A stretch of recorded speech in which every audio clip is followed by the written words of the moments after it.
Importosun.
Are we ready, sir?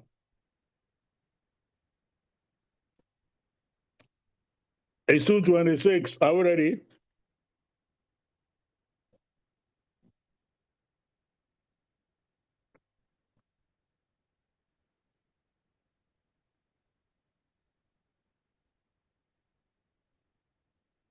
Chairman, sir. You have to say this. Are we ready? Yes, sir. Yes, sir. Yes, sir. Okay.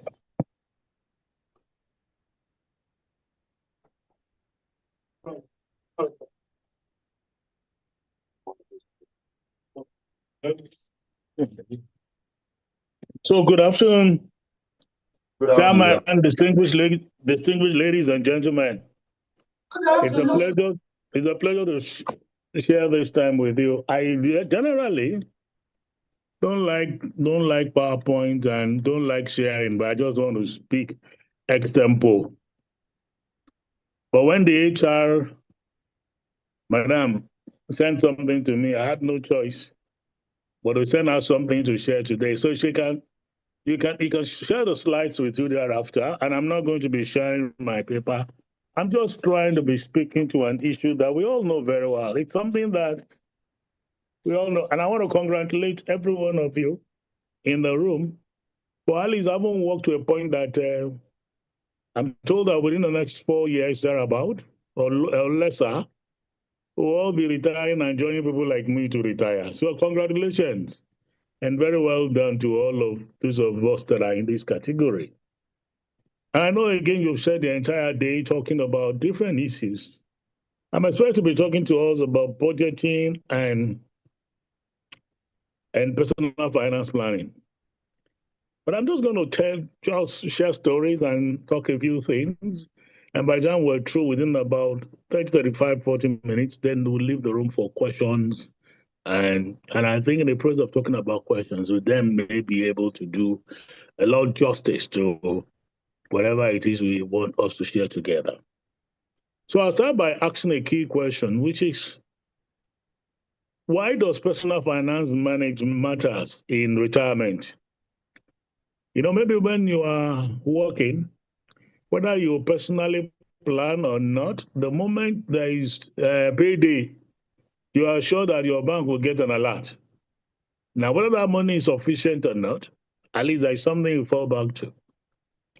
But when you retire and there is no alert coming to you, it's a different ballgame entirely. So it's important that we plan. So I have identified in my what I sent to us 4 issues why I think personal finance matters in retirement.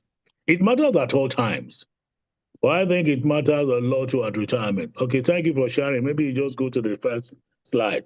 Why personal finance matters. So, not the cover slide. Not why personal finance matters. That's the next slide. So, if you look at that, I've identified 4 things why I think it matters. The first thing is that active income will reduce. If you have not planned for retirement, if there are no ways you have adjusted yourself to dealing with those issues, the reality is that your active income will reduce. Again, because you're not working anywhere, nobody is paying you. I'm not saying that passive income will reduce. That is if you have created passive income. So I'll tell people that while you are working, ensure that you have a passive income. Something that comes in whether or not you show up. And many of us don't do this because we always say, we don't have the time. The civil service requires me to spend all my time here, and I must be an obedient civil servant. And the only thing I'm allowed to do that is not a PP, according to civil service rule, maybe is a Greek. But whatever it is, let's ensure that if you plan for passive income, you are good. But if you have not planned, the reality is that your active income will reduce. And what this active income then becomes is whatever you have put in pension, after they give you the initial bulk of money, the rest of it, they will analyze it. And you'll be surprised. I had a case of somebody who walked up to me and said, Oga, they only gave me 35,000 naira per month. How would that be enough for me? And I asked the person, how much did you contribute? He said, oh, guys, I said, calculate it. Imagine you live for 20 years.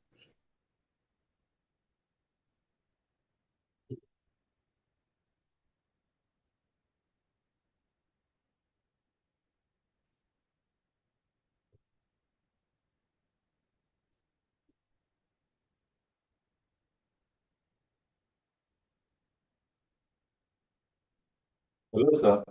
Maybe the network.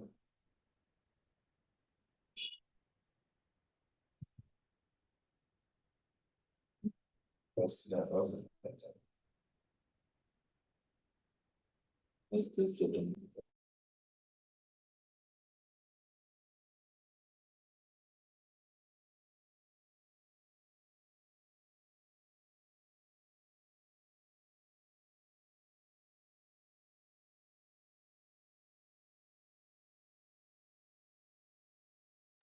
Let's hold on a little. I think he has internet.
Thank you. I was muted.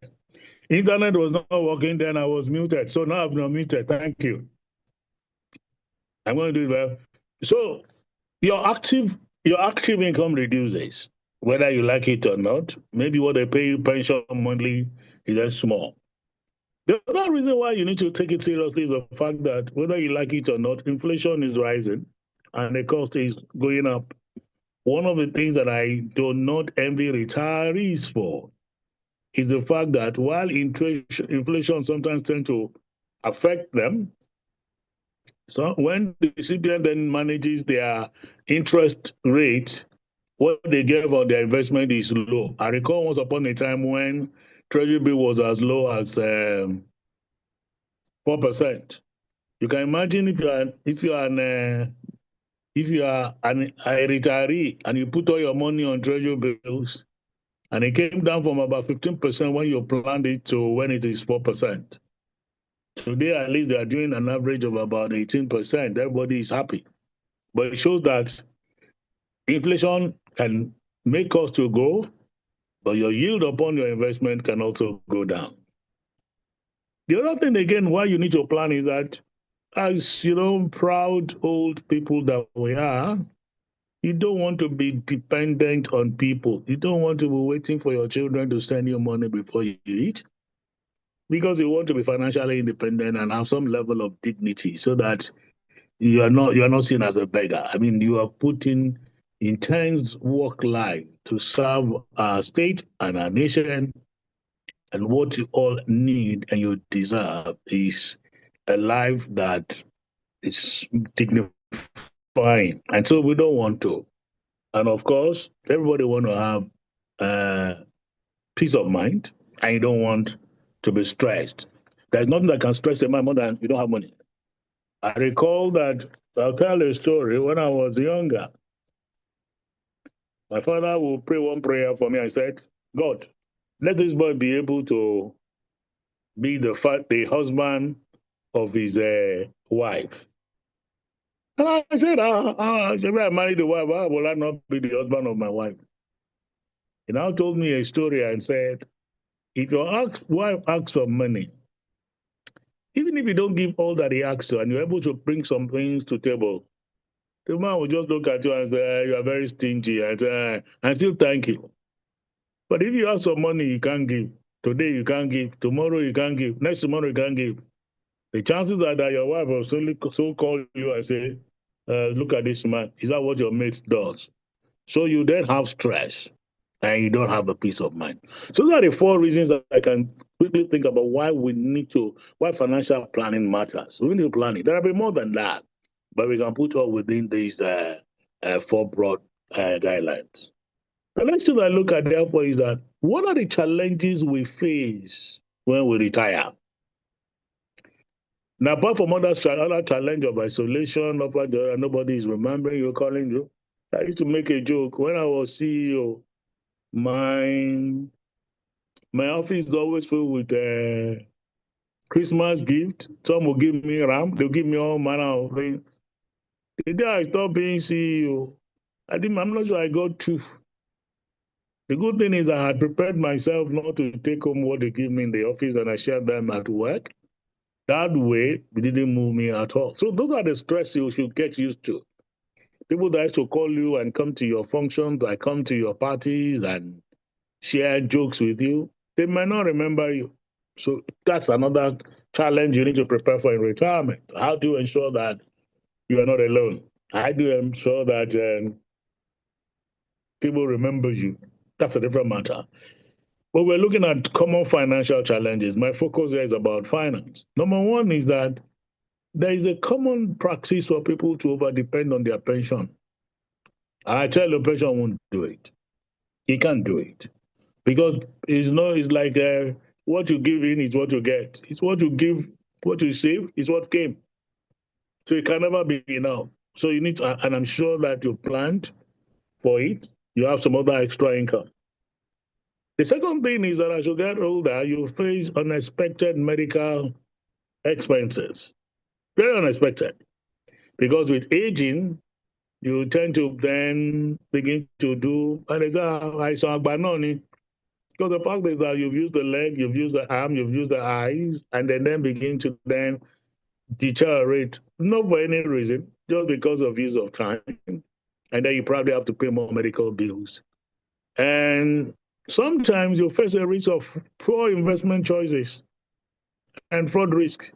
I know someone some time ago, some people that earn all their money and they put all their money in capital market, or they put their money in Sogundogoji, all these fast funds that you see around.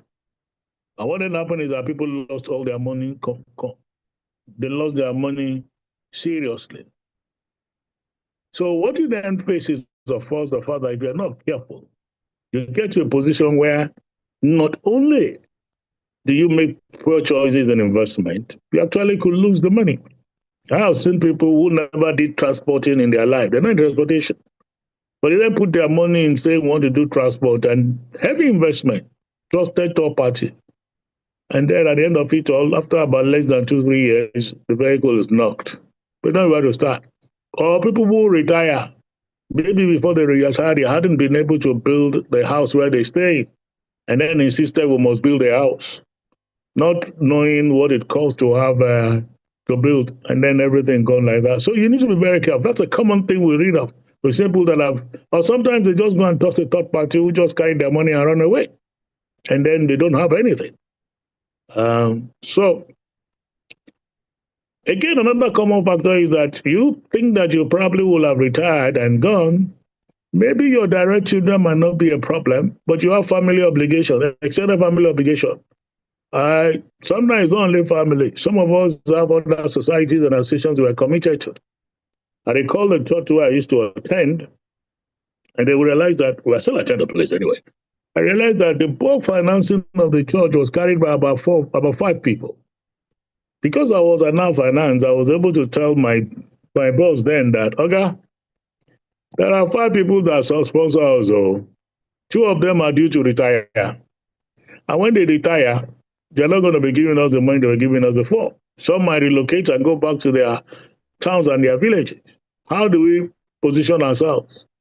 So it took a lot of plan by that time to be okay, now how do we build sustainability within our church finance and that process like that? And the other one, I'd shared it initially where I said inflation can actually erode your savings. The truth of the matter is that what you were buying in time past, you then realize that I owe you Malaysian. Today we talk about thousands and thousands and thousands of naira that we get.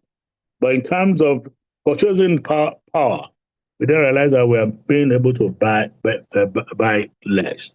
So in the light of these challenges, in the light of why it is important, we then need to again remind ourselves what are the steps we need to build a retirement budget. Again, so I want to quote one of my very good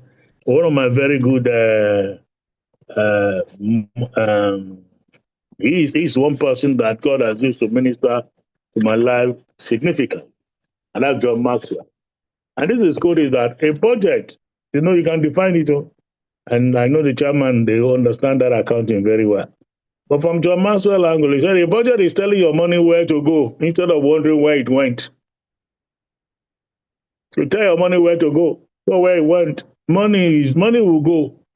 How many of you really have sat down one day to realize that you take your big salary, no doubt, but at the end of the day, when you sit down to actually look at it, you realize that you can't point at more than about 4 key major things you did. The rest is just 5 naira there, they are 15 naira, 100 naira, low, and everything is gone. And at the end of the day, you cannot point to something tangible that you spend that money on. And that's what normally do happen.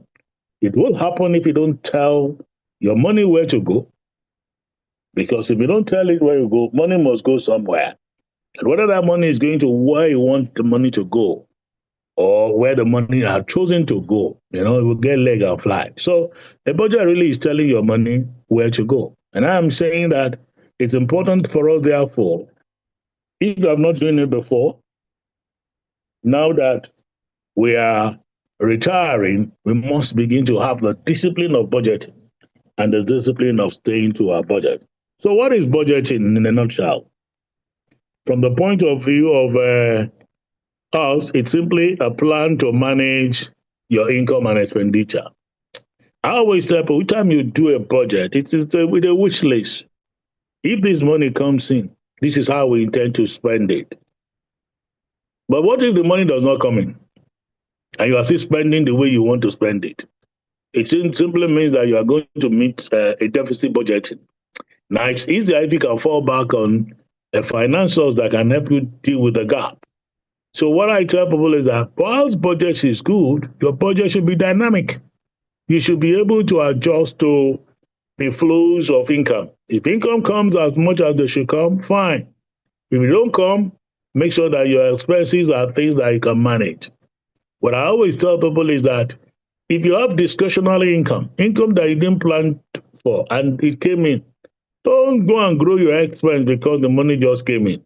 As much as possible, ensure that that money can be kept aside because it's discretionary. Just as you got a discretionary income, you may have an unplanned expense. If you haven't put aside, then you will face challenges. And the key principle is don't spend more than what you earn, not what you budget to. Don't spend more than what you earn, not what you budget. You know, we are in a nation where we haven't built our debt system. And somebody will say, okay, well, I can grow with debt, I can use debt. I have no problem with debt as long as that debt is what is giving you returns that can service the debt and pay back the principal in due course. But if you cannot service the debt and then pay back the interest in the principal in due course, it simply means that you have created a challenge for yourself, which will lead to stress, which will lead to sometimes loss of dignity and respect because people will then say, ah, my and then you to ask yourself. Now, the good thing about Georgia, it helps you to prioritize your needs and your wants. You know, one of the things I learned very early in my life is in economics that there's a distinction between needs and wants. You may want something, but you don't need it. And if you don't need it, why are you struggling to get it?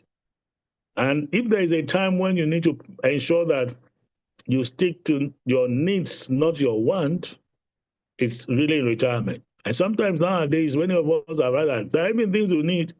You used to tell us, cut your coat according to your cloth. Now people will say, cut your cloth according to your size, not your cloth. And you know, the way they are doing fashion nowadays, you can even use a patch on here, patch on here. It's all fashion. People are joining three clothes together and wearing it because fashion is allowing it. I said they are cutting their coat according to their various clothes they have. And one of the things budget does for you, again, it allows you the opportunity to control and ensure financial discipline. And these are important. If they were important in the years you worked, they are going to be equally much more important when you stop working because they will help you in be able to ensure your honor, your integrity, and your respect. Because you served, well, like I said, the state and the nation, and you serve the community, and the best thing you require is for anybody to then not respect you. So, what are the steps towards building a retirement budget? Any budget at times will go through this, but this is focused more on retirement. You need to identify all your sources of income. If you have been saving, then you have side hustle and you have investment and you have your pension, put them all together, add them all together. Once you have added them together, again, identify what are your essential expenses. Again, emphasis on the word essential. What critically must I spend? And you know, for me, I'm retired, I realize that this works. Before then, you know, when you are working, they'll give us plenty paper. They'll give us many things. Some of them we don't even read. Today, if we don't, I don't even need one paper. Because by the time you listen to read one of them in social media, you are gone. You have known everything that happens. So it's important for you to ask yourself, what are the essentials? In terms of food, the older you become, the lesser you eat. And that saves you a lot. And one of the things I've learned about even utilities is that don't sit down at home and save from morning till night. Find a place to go. Sit down in a place where you are giving back and where you are sending less, and you'll find out it works. So Once you have identified what your income source of income are, and then identify what is the list of essential expenses, you then will be able to track what your discretionary expenses are. Now, discretionary expenses are not they are nice to have, but they are not mandatory and compulsory. They're not about your house, your food, your healthcare, your utilities. You want to travel, you want to do entertainment, you want to give a gift, begin to look at them very significant. And once you do that, you then realize that these are discretionary. If I don't do it, nobody will kill me. I used to have one oga. He was a foremost professor of finance in Nigeria. So he went to his village and they invited him to come and talk and chair a function. He went there, poor man, after having worked very, very, very well, he gave them 100K. While he was still giving 100K and he thought he has tried, one young man came from nowhere and said, I give them 5 million. They forgot him and they were planning, everybody was clapping for that young man. And trust my Oga, he can't be bothered. So when I was asked, what did you do? He said, yeah, me. I had my time. It's the time of the guy who won't clap, make them clap. If they don't clap for me, I have done my own. Mine is just to contribute the little I can. We need to begin to take those tough decisions. It's not every invitation they ask you to come. They then get yourself. I want them to respect you, to clap for you, to celebrate you. If they're not celebrating you, time is gone. Let them celebrate those that are there. And some of us get into politicking after we have retired. Hey, at least as the way we run politics in our country today is very expensive, very, very expensive. And you need to make sure that you are careful before you jump into it. I used to have an uncle that they promised him appointment. And in order to get the appointment, all the money he got from the gratuity, he blew all completely. An appointment did not come.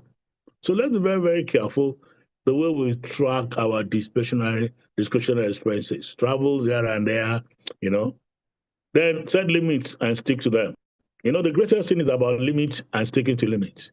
A number of us bust our own limit by ourselves, not even with anything, a little to the left, a little to the right, but at the end of it all, your budget comes out of whack. But if you're disciplined enough to set your limits and stick to them, you find out that you'll be able to manage your budget as you retire. But a good thing, like I tell anybody, is budget is not a statement of intention. You then, from time to time, will have to review it, adjust to it, and go on. Now, I want to look at a golden rule. And if I didn't say anything at all, please take this as golden rule. In your retirement, make sure that you deal with the essentials first. Make sure. The key things that are essential, deal with it first. There are things that are nice to have, but they won't affect if they're not there. Avoid debt when possible. Many of these apps today, they prop up on your phone, they just entice you. Before you realize it and they add it up, they will come to a humongous amount of money. And they go to all lengths to discredit people all because they want to get the money back. And so please avoid that as much as possible. What you didn't do in the last 60 years of service or thereabout, don't struggle to do it.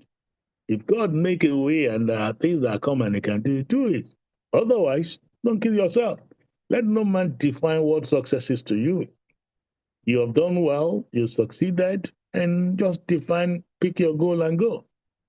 I used to tell people, like, say, if you want to stay in the public thing and begin to spend money and do it, people will not remember you. But the man that sits it, that sometimes, that is currently there, have enough resources to fight. If you are traveling now, you buy your own car, you fuel it.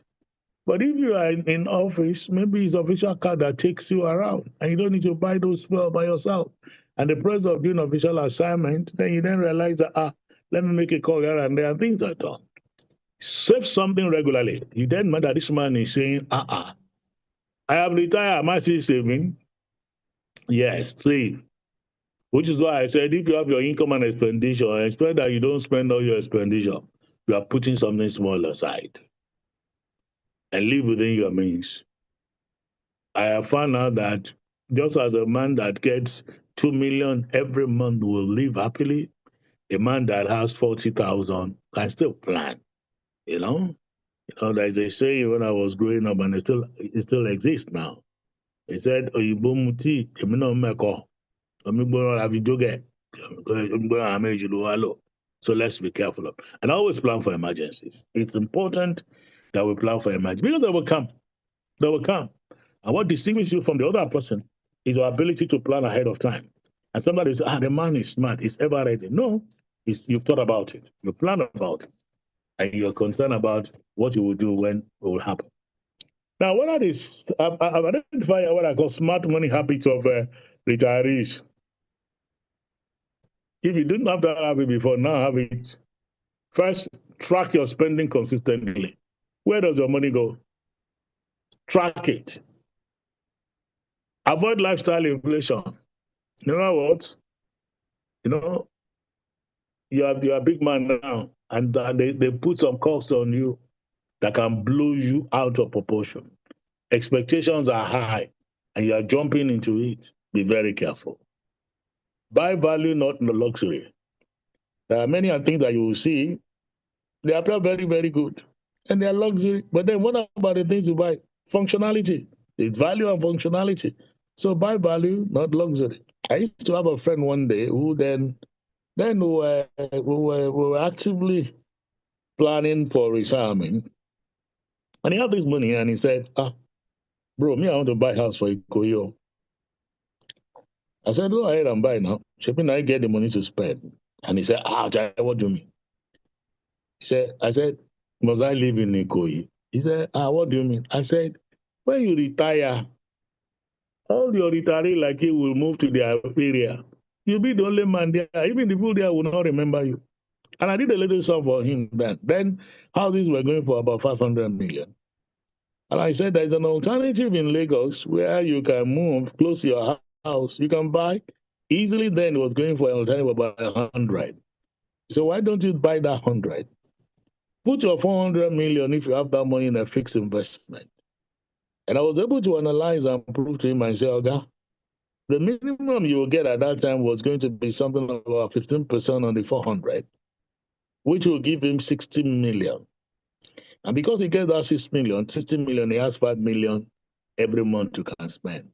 When you buy the house and stay inside the house, in a house, until you sell it inside the house. And you'll be surprised that you're buying utilities. And the cost of utilities in that senior location might be higher because they are pricing you according to big men that are there. You used to be a big man living there before, but you've left. So it's important for us to ensure that we're buying value and not luxury. And please, if purchases are not necessary, don't buy. Try and delay it. Think through it. Don't do impulsive buying. And if it's possible, sell discount and negotiate. People still wonder why do I? There is nothing you give me, I'll look for discount though. I will tell you any discount for me, and I negotiate. I'm not ashamed to negotiate, and that's the concept I've been brought up and taught to do that. Of course, you need to be able to have what I call plan for your health, and I won't talk more about this. For personal life, always plan for health. Whether you are an HMO when you are working, it's important for you to just ensure you have your personal HMO set up. Your community group can set it up. Just set up an HMO for you and make sure that at least you have ready access to medical thing. And always do a regular checkup because you know why? Regular checkup will help you prevent huge cost of spending in the later day. And unfortunately for us, health is becoming a lot more expensive by the nature of the food we eat, by the nature of the environment we expose ourselves to. Diseases and things we did not know about before that was not common are increasingly becoming common. I know government is doing a lot to ensure that you have the bring health closer to the people in terms of facilities, infrastructure, and what have you. Whether you like it or not, the costs will keep going up. And whether we like it or not, too, as we age, all those our systems will begin to age, and they will require regular attention. So what I tell people is, please plan to have a regular health checkup. And when you do this, what that does to you is that it saves you some problems. Now, in addition to that, I want to give what I call a saving and investment tip. At this stage of your life, don't go and take high risk. Oh. Hmm. You know, once upon a time, I used to be a vivid player in the stock market. But in doing the stock market, because I understood the market very well, I knew how to use all the financial plans to play my stock. There are some, if you're a finance, they'll say you're doing investment in stock based on technical analysis, or you are doing it based on fundamentals. And you write the curve, you do all the work of you. That is good for people. If you're retired, I will always beg. If you're ever going to take a risk at all, make sure you don't have less than 10 to 15% of your portfolio in a very risky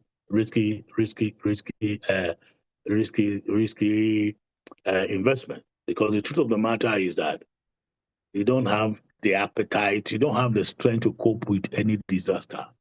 For instance, if prices of investment nosedive, for a younger person, you can still do a waiting game and hold on for a while for it to climb its way back up. But for you, you don't have the time. So I always tell people pursue low risk investment. And a good example is do a government treasury bill, a little money market security, but make sure it's back, and some of those savings. The yield might be lower than those high risk investment. What I tell people is that high risk, high return. So when the return is very, very high, always ask yourself, what is the associated risk? And can I deal with it? Avoid get rich quick scheme. You know, again, I said it before, so Sogundogoji. People will tell you, I had somebody in my church for some time who was retiring, and he came to me and said, Ross, can you share with me what are the options that I could have? And I shared the options with him. When he finished, I said, what about those ones that they give 5% per month? He said 5% per month is effectively 60%. Which investment is that? He said, some will even give you your money ahead of time. I said, don't worry, it's garbage in, garbage out. It's first in, first out. Now your money, they use your money to pay somebody else. The time you're looking for, you won't get it. Be very, very careful. If you didn't make those money very quickly, then what is the guarantee that you're going to make that money? So avoid it. And I know there are a lot of those schemes all over the place. I know the Security and Exchange Commission is doing a lot to ensure they clamp down on people to whip out illegality, but people are still doing it. Diversify your small investment. I was talking to an uncle of mine who was retiring at a point, and he said, Jai, what do I do with my money? I said, okay, Oga, come. Don't go and build a house. He said, what do I mean? He said, Oga, you work for all these years, you didn't build a house. Why should you build a house now? I said, let us make sure that you can pay a good house rent where you stay. Then let's give your wife some money so that she can at least, even if you're not giving him regular money, you are helping him in his petty trade. Put some money in treasury bills, and I can guarantee you some amount of money regularly, and use some of the money to again to be active. So that way you are diversifying your investment. So I always beg people, diversify. But in finance, there is something we call superfluous diversification. When something is not plenty, I have over diversified it. A man that has 10 million, he don't divide them almost about 10 different areas. They are so invested in so much a fragment way that they cannot even enjoy the returns because of the overfragmentation. So as I say diversify, ensure that you are not superfluously diversifying your investment. Be focused. Always remind yourself, there's not much I can do about this, and let me do the little I can do. The last is, if possible, always seek an advisor's guidance. There is a tendency that many people will approach you, especially when they see that you are giving a lot of money. Oh, we can do this. This is the you. I always tell people, please verify. Please seek out from somebody who knows. So that as much as possible, the guy will guide you and give you advices that will prevent problem. The next thing is, how may you be able to supplement your retirement income when you retire? And I say, people, explore the business of trading. But make sure that whatever thing you explore to do in business, it aligns to where you build your skill. And today, the internet has made life so easy that you can always do a lot of continuous development online and offer your services online. So I tell people retirement doesn't mean go and sit down at home and fold your hands. The skills and the competencies we have built while working are still deplorable. And if you continually hone your skill and you join the right network, you'll be surprised how much of income you are making without necessarily getting out of your comfort zone. Don't go into an area. I mean, some people say we want to go and there's somebody that came and said they say palm oil. If you buy and hold for a period, the price will go up, they will sell. I said, you know the cycle? He said, I don't know, but they told me this. So the person went to buy palm oil. If you ever invested in palm oil this year, you find out that the price has not grown as much. Before. These over a number of things. This is why I know that when you're in government, not very easy. People were complaining, were talking as if food is very expensive. And the government then opened up for some kind of importation, and prices have come down. And middle marketers are abusing and cursing and crying and say, price the wallet too much. I say, can you imagine? The common man on the street want prices to come down. The middle level, the middleman, men people who are enjoying money from something want things to continue to be high. So who will government satisfy? So I want to say, please, as you begin to find a side business, let it be aligned to your skill and your interest. Be very careful. Sometimes again, you rent and you lease on unused property. One of the things that parents will you will come to realize is when the children leave the house and they've all gone, you have built a big house by yourself that, in fact, when you put them on, sometimes utilities grab you. How functional, how malleable are those facilities? Like you can just use them to generate revenue for yourself. I think in one small way, even if those revenue are merely paying utilities. But how do you use it? How do you use that? It's important. And I tell people, please, consultancy and mentorship is in your area of expertise is very important. One of the things that kill people a lot at retirement is loneliness, right? But if you have joined a community, if you've joined and given back to the society in one shade or form, you realize that your youthfulness is renewed day by day. I feel at home sitting with young people, older people, because I'm always just talking and sharing experiences, telling the stories, and building expert. And sometimes it's not really, you're not doing it for money, but you're doing it for appropriate networking. And sometimes it comes with a lot of money that you don't get by way of cash, but by things you don't pay for. And farming is allowed. Farming, craft, and trade, try and do it. But be very careful in jumping into some exoteric deals and transactions that you never had when you are actively working. And somebody is telling you, come and do it now, come and do it now. So again, be very conversant with some of the tools of managing your personal finances. And there are budget apps. I mean, if you come and sit with me every day, I mean, the chairman knows I'll bring my Excel out, and you know that those Excel have been with me I've been remodeling them. I can tell you what will the income, what will money be in the next 30 years? What do I look like? And just testing and playing the games around. So be on top of those things. You don't need significant expertise, but just familiarizing yourself with that helps you a great deal to be able to do it. Cooperative society for group saving is important. Uh, and I tell people financial literacy, please. One of the things I have found out, for me, sadly, is that a lot of people are financially illiterate. I was sitting with some professors and we're sharing compound interest. And when I told them, I said, do you know that if we say 3,000 naira a day, it amounts to 1.08 million a year because it's just 3,000 times 365.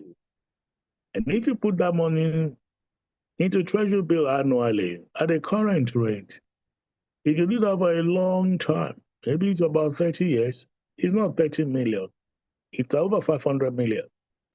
And if you're lucky to have planned to have that 500 million, at current rate, that means that you're sure to focus on about 100 million or thereabouts per annum. Divide that by 12. That gives you about 8.333 million. No matter what you get from pension and after that, it will give you a good pension. I didn't come because of you doing something large and deliberate. It's come because you are persistently putting something aside. So I tell people, you need to know, understand this financial thing. Be literate about what goes around you.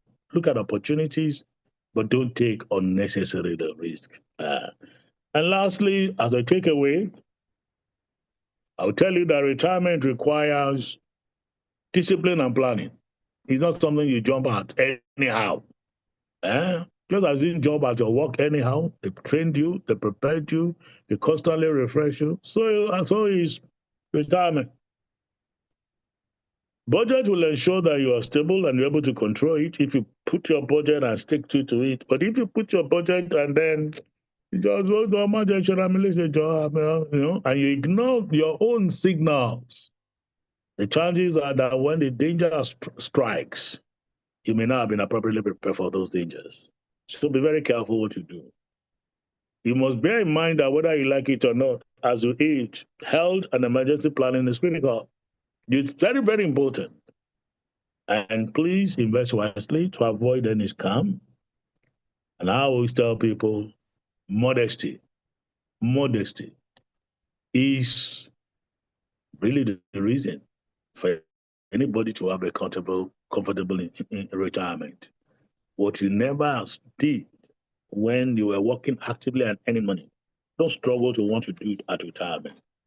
That will ensure that you put your mind at rest. I thank you most sincerely. I will take questions from this. Thank you.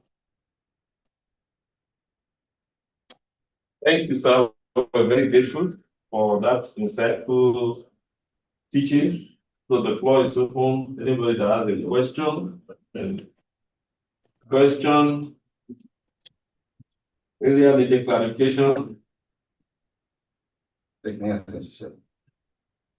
How you can hear us, sir? I'm hearing loud and clear. Okay. So I probably will take 2 or 3 questions at a go, and then I will speak to them. Not Okay, just, sir. so I won't do one question at a time. Okay, sir.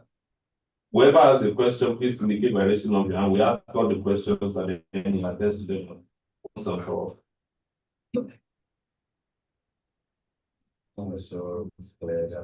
Make your comment. Thank you very much, sir. We appreciate this teaching because I call it teaching because we are learning here, seriously. And I don't think, I don't have questions because you made it so simple that we understood everything. Thank you very much for this thing that you put together for us. And we look forward to seeing you again when we retire finally. All right, thank you. Any other person? Any other person? Okay, maybe I'll just ask a simple question, sir. Now, okay, sir.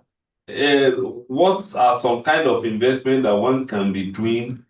Let's say somebody is able to save 50,000 or 100,000 a month. You may be able to just give us 1 or 2 kind of investments that one can begin to put one's money into now towards that retirement. What I tell people about investment is not savings. Though. You put savings into an account because you want to buy something.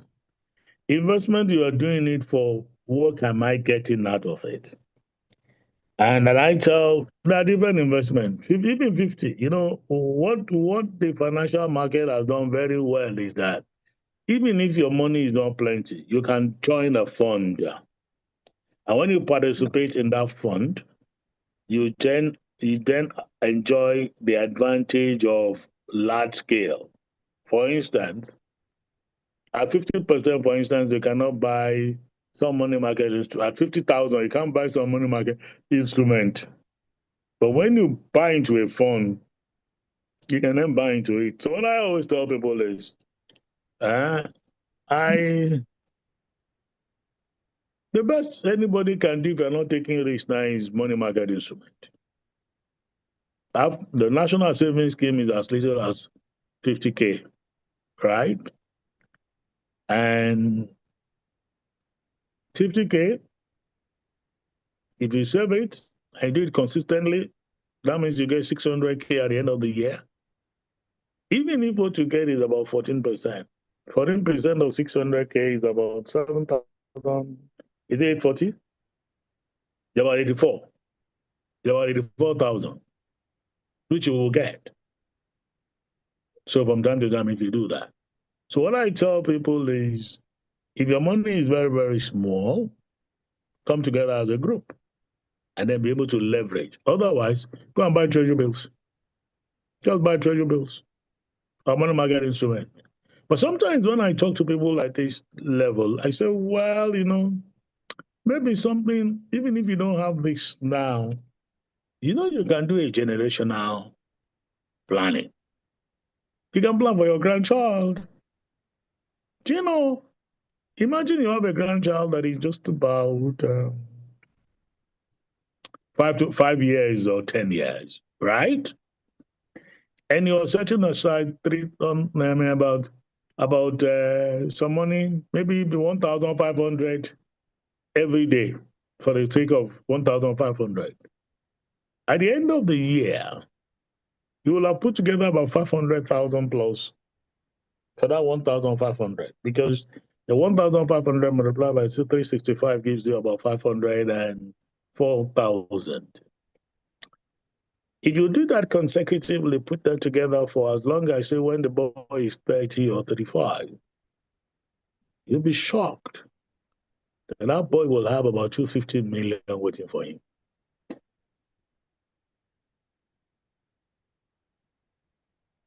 Not 15 million. So what I tell people that so we can begin to plan, put something aside. And if a grandchild see that Papa give, you can even tell the boy, you can't draw that 250. And the boy is chopping only the interest. What the boy have leverage as interest will be more than the salary he earns. That's why you can do intergenerational plan. So I tell people, you can do your 50,000 naira buying treasury bills, but you can decide to say, this financial illiteracy that I have been, my grandchildren and co will never be illiterate. Let me begin to plan for them, hoping that they will accede to whatever plan you have set around for them. I don't know if I answered your question, but some people will say they want to trade with it, and there's nothing wrong with trading, buying and selling. Just know the industry, know what you're doing. Don't jump people around. Just know what you're doing, and you'll be surprised that people do it a lot. Thank you, sir. Maybe as a final something, allow me to ask now as if I'm a journalist. You are a banker, and then how did this come into being? How did you just oppose the investment such that we have very big edifices in the east side? How? I don't know about that. Okay, sir. It was very simple. Again, part of the advantage I had was that I had the opportunity of asking myself basic questions, which is I ask young children today. I mean, where I work, if you're under 25, you must see me. I don't care what the HR does. I must sit with you. And I always ask just two questions. The first question I ask them is, number one, who are you? Because a life that is lived out of purpose is useless. So I want to know who the person is. What's your purpose? What's your essence? Why in the world are you alive? Sometimes when you talk with them, they don't know. But you sit down with them to gradually work with them. Because my role as a mentor is to help you know who you are and where you are going. So, and when I do that, they'll flip their paper and write, what does success look like when I turn 50? So who you are today, and when you are 50, what is success? So they have 25 years to plan. In that 25 years, they can do whatever. It's either discipline to be consistent, it's a discipline to hold yourself accountable for failures. It's always very easy in this place to always find an alibi Oh, I failed because government did not do. I failed because my parents did not do. I failed because of one witches and wizard in my village chased me. Nobody ever owns up and say, I failed because I wasn't diligent enough. I didn't follow through with my commitment. So I will always, and that's what Stephen Covey said in his book. In his book, Seven Habits of Highly Effective People, they identify two circles, a circle of influence, circle of concern. He said many of us will major in circle of influence, circle of concern. It's a concern. We are concerned about society. We are concerned about this thing. There isn't much you can do about it. But if you measure on your circle of influence and begin to build on it and expand your influence, it becomes ability. So for the school, for instance, I've been concerned about these children around us. How do we create jobs for them? How do we take them off the streets? And what is it we can do? And gradually we began to put something together. It was supposed to be a hub for training from IER. From IER, became a likely polytechnic, now university. And the objective is still very, very clear. What is it we're looking at? How do we ensure that people are not roaming the street? How do we ensure that we are adding value to our community? And so that's how, a little sacrifice here and there. But I tell people, if you're lucky to start early and you do what I call the Joseph philosophy, we pray a lot in Nigeria. Any small thing, they say, go and pray, go and pray, go and pray. And we can pray and fast. Some people have fast and develop ulcer. But when Joseph had that dream, he didn't pray. He didn't do anything.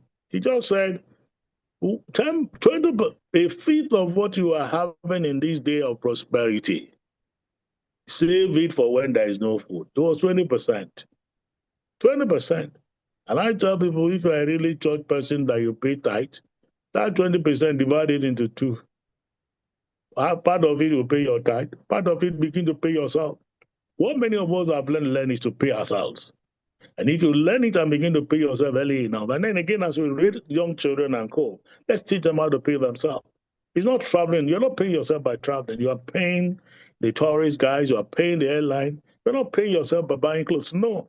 You're paying yourself when you're putting aside to the day you will not be able to work again. Then you can draw on what you set aside. I was lucky to my mentors who learned that very early. And it's some of those things that one set aside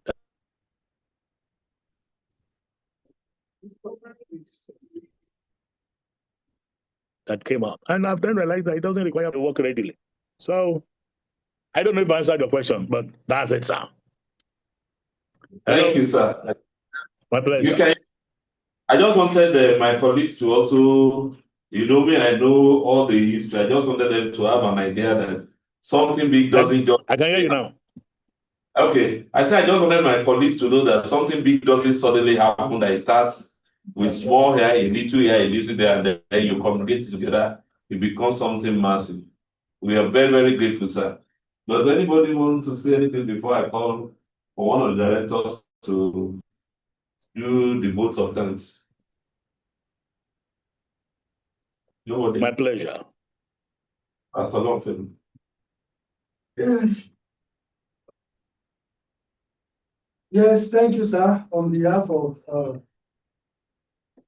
my colleagues here, we want to sincerely appreciate you for sparing this so long time to feed us from your wealth of knowledge. We thank you and we pray that to increase you in all areas of life in Jesus' name. Amen. On your life, we appreciate you. Thank you. Thank you very much, sir. Thank you so much, sir. Thank you. Thank you so much, sir. Thank you, sir. God bless. All right, sir. Thank you, sir. Thank you, sir. All right, ladies and gentlemen, we have come to the end of the training today. We are supposed to have the teaching on health, lifestyle practices, diet, exercise, stress management, and the rest of it.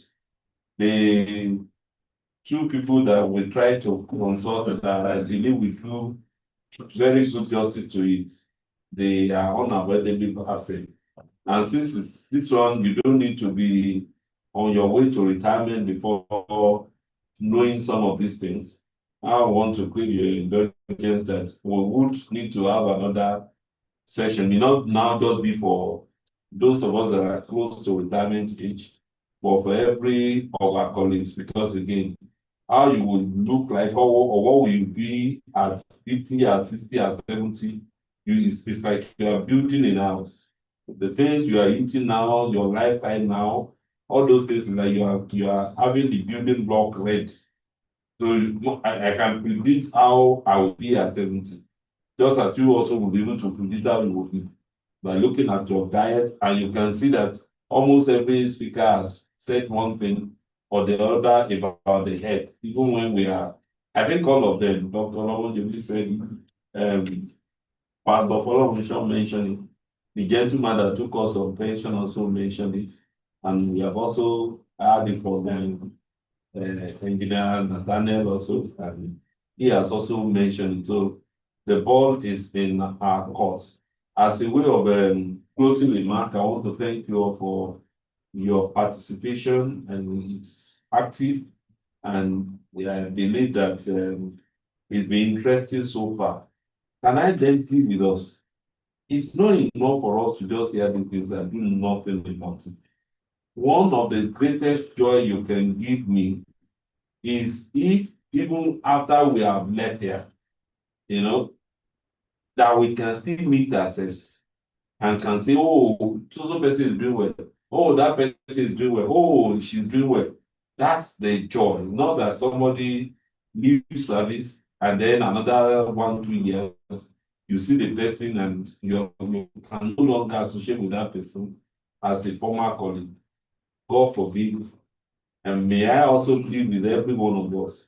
So please make sure you do something with this. If you are confused or you don't know what to, we can advise, we can guide the accountants in the house and guide on what to do. Some of these things come free of charge.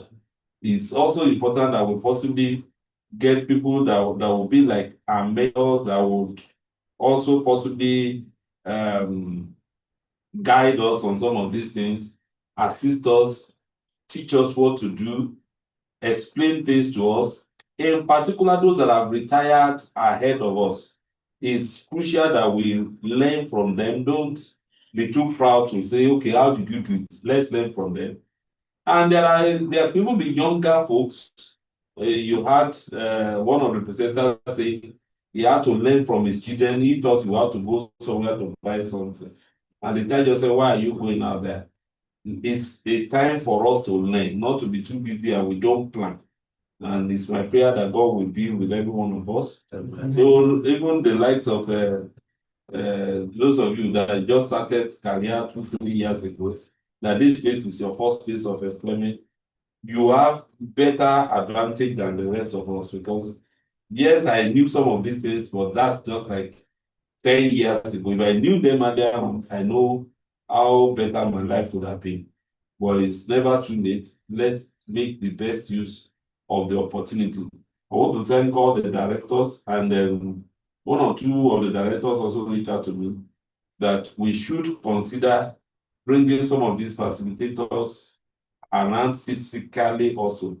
It's going to cost money, but I'm thinking also that it may be worldwide so that some of our other colleagues also can benefit. In particular, when Pastor Folorunso said what he learned 20-something years ago, 23 years ago, those are the things that helped him to start. He said that very week. So I also want to encourage us this very week. Do something about it. Sit down with a paper, with a pen. What do I do? My retirement is in the next 2 years, in the next 3 years, in the next 4 years. What can I begin to do now? And begin to work towards it. Who knows? You can even leave before that time. Miles Monroe was a man, for example, who was a civil servant, just civil or public servant, whichever one you want to call it. He will do the normal work, 8 to 4 or 8 to 5, I can't remember. Afterwards, he will now engage his own private thing. Sometimes till around 11 p.m., then he will sleep, go to work again the following day. Then after doing that for quite some time, he felt it was time for him to go. The government of what's his place now? Bahamas. Bedroom, they say, you can't go. If you go, this place will collapse. So he gave them 1 or 2 extra years. But now to the look, for every year I stay here, I am wasting. I'm wasting money. Because he said he realized that from his own business that I was doing as part-time, he was already generating more than twice of the salary. He said, well, so when what he was generating was going to 3, 4 times what it was, he just said, look, you people shouldn't kill me. Let me go. And I have had to do that once also in my own career. That what I was doing day by day, going to work, I was earning about 180,000 gross every year. That's like 15,000 per month. That was what I was earning. And essentially, I had my accounting practice alongside. That year, I was now doing some accounting on the job by the side. It was not affecting my own job. That's why I don't, even though I know that the only thing that is legally advisable to do while in service in family, but I know some quite a number of our colleagues here, you are involved in one or the other. As long as it doesn't affect your job, I just turn my eyes away from it once it doesn't affect your job. So I was doing my accounting work, and at the end of that year, I was now to pay my tithe. And now calculated what my tithe that year would be. My tithe came to 18,000 naira. That was a lot of money around 1999 or thereabout. I was confused. Where will I get this 18,000 naira? That meant I had made about 180,000 naira from my private practice that year. That's why I began to plan my exit from that place. I will not die. Go 8 o'clock, sometimes work to 6, 7 p.m. I was even a day I slept in the office. So this is all I was getting. That meant without that my side hustle, I will not even be able to pay my rent or do some other things. That's how I plan my exit. Like I was sharing with HR the first day. You don't need to die in the workplace. You have to plan your future in such a way that if you have to move, you move. That's just security. I don't believe in just security of let me just stay in that office and it's a pensionable job so that I just stay there and then I'll retire and they will pay me pension. You have had it now that pension can never be enough. Job security, the way I've defined more than 15 years ago, is that if I leave this place now and I still want to work and I get another work and I move into another place, in another 2, 3 months, and my life will be okay again. And that only comes when we develop ourselves intentionally. When you develop yourself and you are not just tired, you are not just laid back there, but you are researching, you are developing yourself. I saw one this one say, Jama, you didn't sleep. And I said I slept. Because we know I was still throwing tantrums with actually here on the LOC. Even last night, as I had the level there about, and then to now I've seen me online again 4 a.m. and as he was saying, okay, Jaiyeola. But what happened is that I have developed my body in such a way. What was I doing? Till that late, when I woke up 4 o'clock, what was I doing? I was doing research. Knowing how to do something, because the essay people wrote, I realized that quite a number of people, they just copy, pasted there.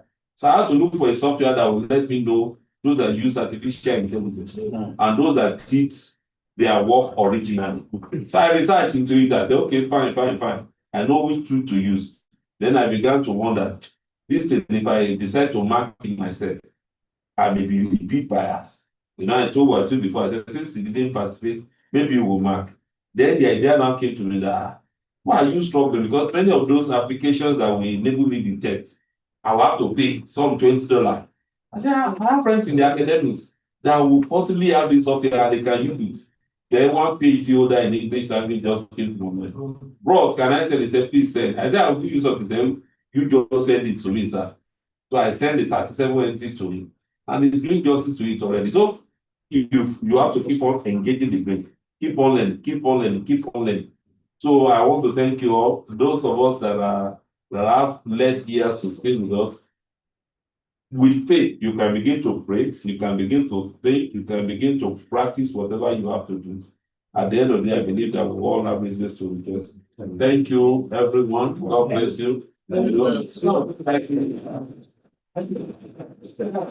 HR for putting this together, and our colleagues that are there that we are thinking about incentive will come, but let's think more. What you have now, if you think it's too small for you to save, even if it is drop on people, it will still be difficult. God bless you all. Thank you. Have a great day.